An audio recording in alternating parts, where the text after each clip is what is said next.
जाति जनगणना को लेकर प्रधानमंत्री से मुलाकात हुई है बिहार के मुख्यमंत्री की, सुनिए।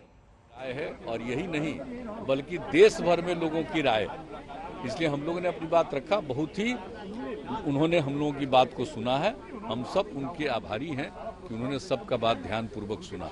अब निर्णय तो उनको लेना। नीतीश जी, दो सवाल का। नीतीश जी सिर्फ दो सवाल के लिए कोई और आराम से पहली बात तो है कि प्रधानमंत्री जी ने, हमें लगा कि उन्होंने गंभीरता से सुना और मेरे समझ से उनका बॉडी लैंग्वेज जो बता रहा था वो स्वीकार कर रहे थे कि आर्थिक सामाजिक के तौर पर जो आज पिछड़ापन है वो जाति के आधार पर है। 10 पार्टी के सभी रिप्रेजेंटेटिव लोगों ने उनसे मुलाकात की और सब लोगों ने जाति आधारित जनगणना के बारे में जो सब लोगों का एक मत है, हम सब लोगों का, पूरे बिहार के सभी पार्टियों का, तो उसी के बारे में उनको पूरी जानकारी, एक एक विषय और उसको डिटेल्स में कि कैसे 2019 में पास हुआ, 2020 में हुआ और किस तरह से हम लोग थे। और अभी जो एक बार आ गया था, सरकार की तरफ से एक मंत्री ने बयान दे दिया था कि जाति आधारित जनगणना नहीं हो पाएगी, तो उसी को लेकर के फिर लोगों के मन में एक बेचैनी शुरू हो गई हम लोगों के। हाँ, सब लोग मिले और फिर हमने बता दिया इनके बारे में, नेता विरोधी दल की, इन्होंने सब पार्टी के लोगों के साथ बैठ करके और फिर हम लोगों के साथ बातचीत किया कि भाई इसके लिए हम लोगों को मिलना चाहिए। प्रस्ताव इन्हीं का था कि प्रधानमंत्री जी से एक बार चल करके मिलना चाहिए। तो हमने कहा ये बात बिल्कुल सही हम लोगों को भी लगा और सब लोगों ने इसके लिए, हम लोगों ने बातचीत सब लोगों से कर ली और वहीं से हम लोग तो 3 तारीख को ही भेजे, 4 तारीख को यहाँ पहुंचा और इन्होंने 12 तारीख को भेज के 13 तारीख को पहुंचा कि चिट्ठी मिली है और बाद में आज का समय उन्होंने दिया, इसलिए सभी लोग आ गए। और आप जानते ही हैं कि बिहार में असेंबली में, काउंसिल में, सब में यूनानिमस रिजोल्यूशन इसके पक्ष में हुआ है, 19 में, 20 में, तो हम लोग इसकी सूचना भी दिए और इस बार भी जो मिलने का समय मांगे उसमें उन बातों का जिक्र करके, और आज सारी बात को हम लोगों ने कहा, सब लोगों ने कहा, 10 पार्टी के सब लोगों ने कहा। कौन ऐसी पार्टी, इसमें बीजेपी भी है, सब पार्टियां हैं, लेकिन पक्ष की विपक्ष की सारी पार्टियां हैं, तो सब लोगों ने अपनी बात कह दी। लेकिन बिहार विधानसभा से 2 बार रेजोल्यूशन पास करने के बाद, इतनी मांग करने के बाद, आपका डेलीगेशन अमित शाह जी से भी मिला था, अभी तक सरकार ने मांग नहीं मानी। देखिए, श्री अमित शाह जी से तो हम पिछले साल मिले थे 6 मार्च को, तो वो तो हमने पूरी बात उस समय बताई थी, ये पुरानी बात है, हमने मिले थे, कोई डेलीगेशन नहीं था, हमारी उनकी मुलाकात हुई, हम 6 तारीख को यहाँ आए हुए थे, उस सिलसिले में हमने चर्चा की, कई बातों की चर्चा करते हैं, लेकिन ये नहीं इसका मतलब होता है कि कोई डेलीगेशन से मिल करके कोई बात वैसी, हम लोगों ने अपनी बात कितनी उम्मीद है आप? अब जब आए हैं सब लोग ध्यान पूर्वक सुने हैं तभी तो उम्मीद करेंगे। बिहार के मुख्यमंत्री, इनका ये कहना है कि इनकी जो मांग है उसको उनको उम्मीद है कि मान लिया जाएगा, क्योंकि उन्होंने अपनी बात को गंभीरता से रखा है और प्रधानमंत्री ने भी उनकी मांगों को गंभीरता से सुना है। कैमरामैन कृपाल सिंह के साथ हिमांशु मिश्रा, दिल्ली, आज तक। जातिगत जनगणना को लेकर के आज एक बड़ी बैठक हुई है। प्रधानमंत्री मोदी से मुलाकात हुई है। नीतीश कुमार के अलावा 11 और नेता मुलाकात उन्होंने की है। तेजस्वी यादव खुद यहां पर मौजूद थे और एक बार फिर से उन्होंने इस बात को दोहराया कि जब जानवरों को लेकर, पेड़ पौधों को लेकर उनकी गिनती हो सकती है तो जातिगत जनगणना से क्या एतराज है।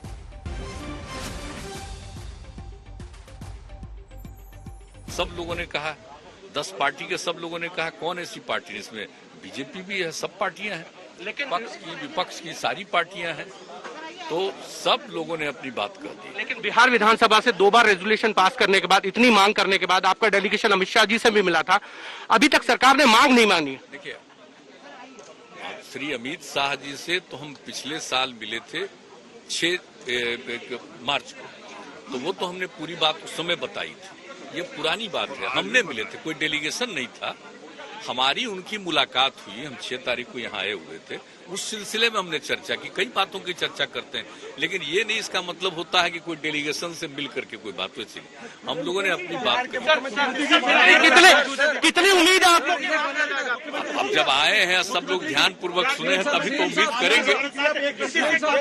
बिहार के मुख्यमंत्री, इनका ये कहना है कि इनकी जो मांग है उसको उनको उम्मीद है कि मान लिया जाएगा, क्योंकि उन्होंने अपनी बात को गंभीरता से रखा है और प्रधानमंत्री ने भी उनकी मांगों को गंभीरता से सुना है। कैमरामैन कृपाल सिंह के साथ हिमांशु मिश्रा, दिल्ली, आज तक।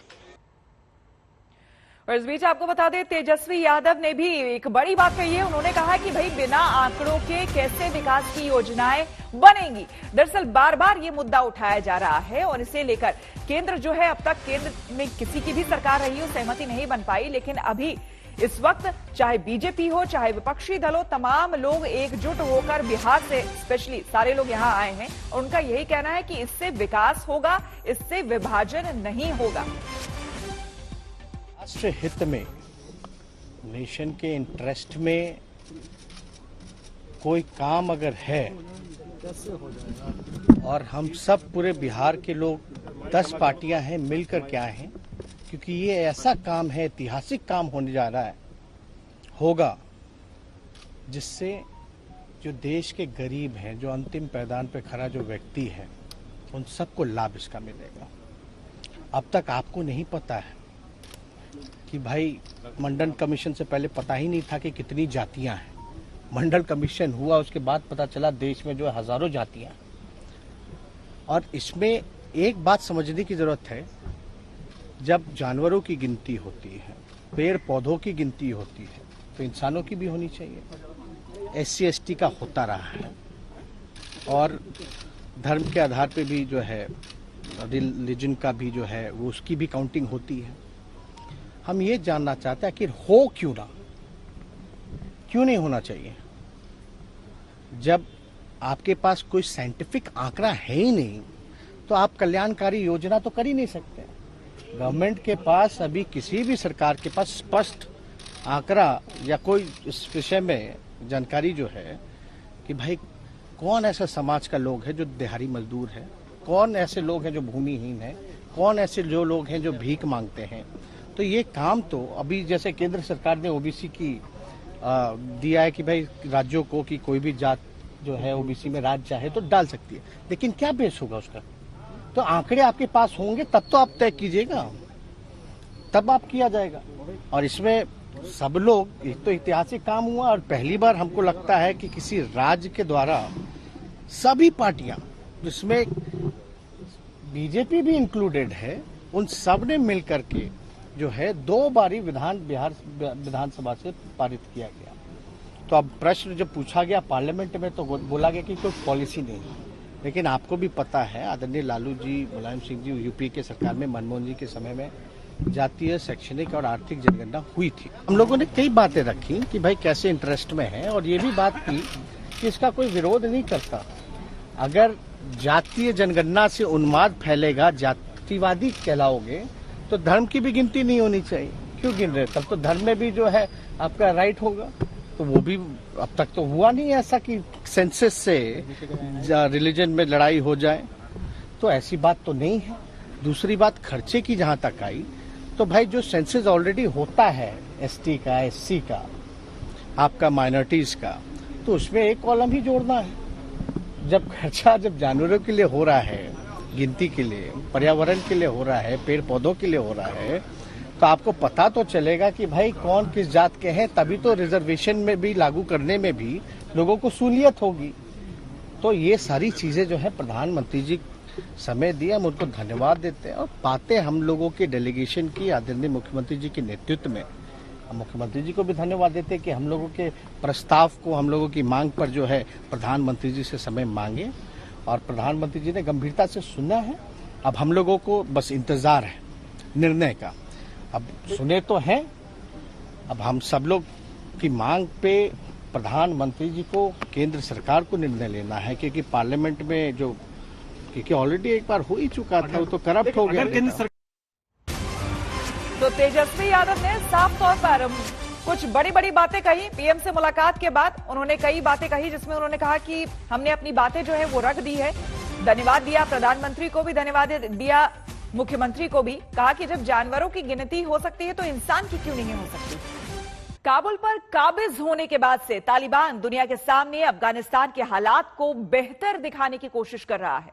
तालिबान ने अफगान लोगों से देश के भीतर ही रहने का और काम करने के लिए अपील की है। हालांकि लोगों को तालिबान पर बिल्कुल भी यकीन नहीं है।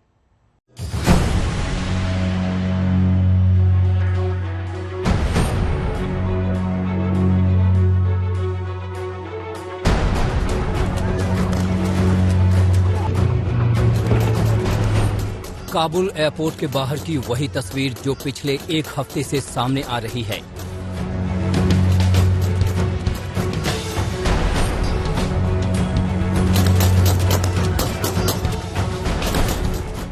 तालिबान के डर से किसी भी तरह अफगानिस्तान छोड़ने की कोशिश में लोगों का सैलाब काबुल एयरपोर्ट के बाहर नजर आ रहा है।